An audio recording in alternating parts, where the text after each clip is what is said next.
Namaskar, Chum, good evening. Chief guest, His Excellency Pan Sarosak, the Honorable Minister of Commerce, Cambodia, Your Royal Highnesses, Members of Parliament, Senior Ministers, Ambassadors, Excellencies Neak O Okhneas, Lokchumteav, fellow members of the Diplomatic Corps, members from the Indian Association of Cambodia, alumni of the Indian Council for Cultural Relations and Indian Technical Economic Cooperation Program, distinguished guests, ladies and gentlemen. At the outset, permit me to extend my gratitude to all of you for joining us today to celebrate the 77th Independence Day of India. It is indeed an honor and a privilege for us to have you here today. My sincere thanks to His Excellency Pan Sarosak, the Honorable Minister of Commerce of Cambodia, for gracing the occasion as the chief guest. Thank you, Excellency. Your Highnesses, Excellencies, ladies and gentlemen, today is not just the Independence Day of India. It is also an occasion for us to reflect on the values and ideals that inform India and Indians as we take ourselves on a remarkable transformational journey. The country with the largest human resource in the world, the fastest growing third largest economy of the world, a nation that aspires to reach the moon in a few days. India is a land of hope and boundless opportunities. India, as a civilizational nation, has always shared its progress and ideals and achievements with the rest of the world. Its philosophy of Vasudhaiva Kutumbakam, or one earth, one family, and one future, informs our worldview.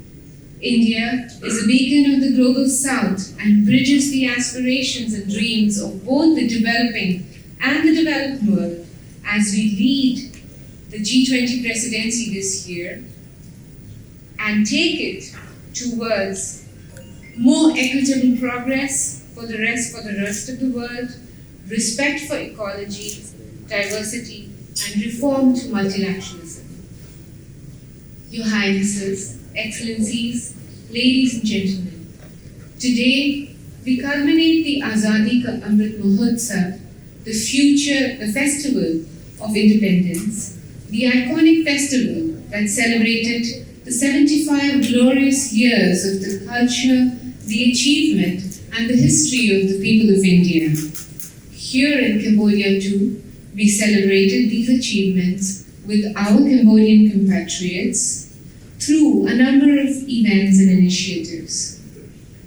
Now we enter what we call the Amrit Kal, or the immortal epoch, the 25-year period leading up to the centenary of India's independence in 2047, resolving towards a futuristic, prosperous, inclusive, and developed society distinguished by a human-centric development approach.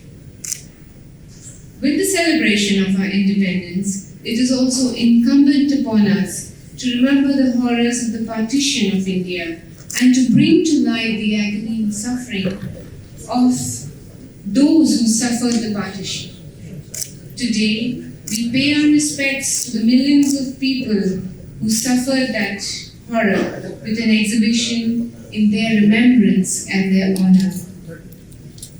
Your Highnesses, ladies and gentlemen, as we mark this occasion of our 77th birthday, I would seek your indulgence to briefly look at the year bygone, a milestone in many ways for India-Cambodia relationship, which we consider as our civilizational system and an extended neighbor. Our two countries commemorated the 70th anniversary of our diplomatic relations.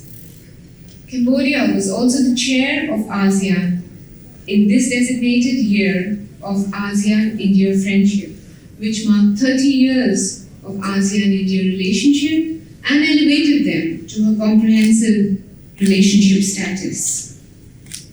Intense exchange of high-level visits across the spectrum provided a renewed impetus to our bilateral relations. This was spearheaded by the historic visit of His Majesty the King of Cambodia to India after 60 years, and of course the visit of General Hon'ble to India in February this year. Virtual summit between the Prime Ministers Modi and Prime Minister Hun Sen, visit by our Honorable Vice President of India to Cambodia, our External Affairs Minister, and our Honorable Speaker of the Parliament were amongst the highlights of the year last. These exchanges opened new vistas of cooperation and strengthened existing areas of capacity building, heritage conservation, and development cooperation. Commerce, connectivity, cultural and religious and people-to-people connect will continue to remain the center of our priorities as we go ahead. Bilateral trade has increased after COVID and very happily in the favor of Cambodia. And we have a number of business exchanges planned in many areas such as electronics and software, petrochemicals, gems and jewelry, and pharmaceuticals that are poised to boost the bilateral trade even more. The bilateral investment treaty that is nearing finalization will act as a catalyst for more Indian investments in Cambodia.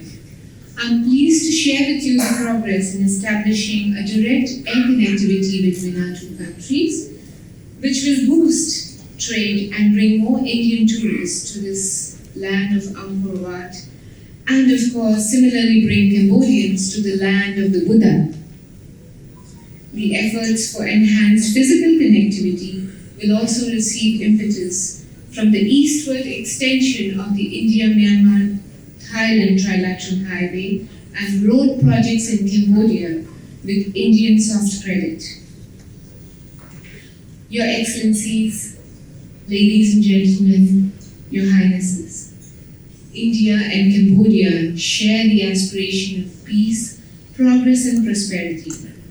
Finally, let me wish General Hon'ble and the incoming cabinet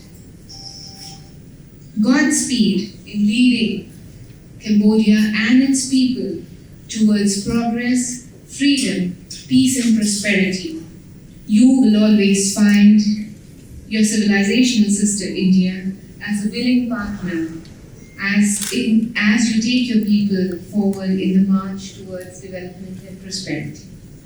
Your Highnesses, Excellencies, ladies and gentlemen, last but not least, I would like to thank you all from the bottom of my heart for joining us today for the celebration of the Independence Day of India, especially our 3,000 strong alumni who have studied in India and now are our allies and partners, and also our diaspora and the Indian Association of Cambodia, who are all the real ambassadors of India, real ambassadors of my country, and they continue to contribute tirelessly and vastly towards enhancing India-Cambodia relationship. Today, we are joined especially by master chefs from India who have flown in from India to give you a taste of the culture and diversity of India through one of the most sophisticated cuisines of the world, the Indian cuisine, and you will taste, they will give you a feast to your palate from the north of the country to the south. You will also savor some treats made out of ancient grains of millet that India sponsored this year at the UN to nominate it as the International Year of Millet on its initiative.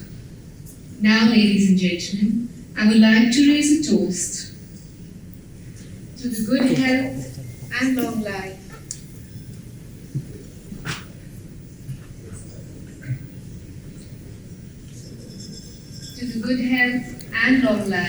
of His Majesty, Priya H.E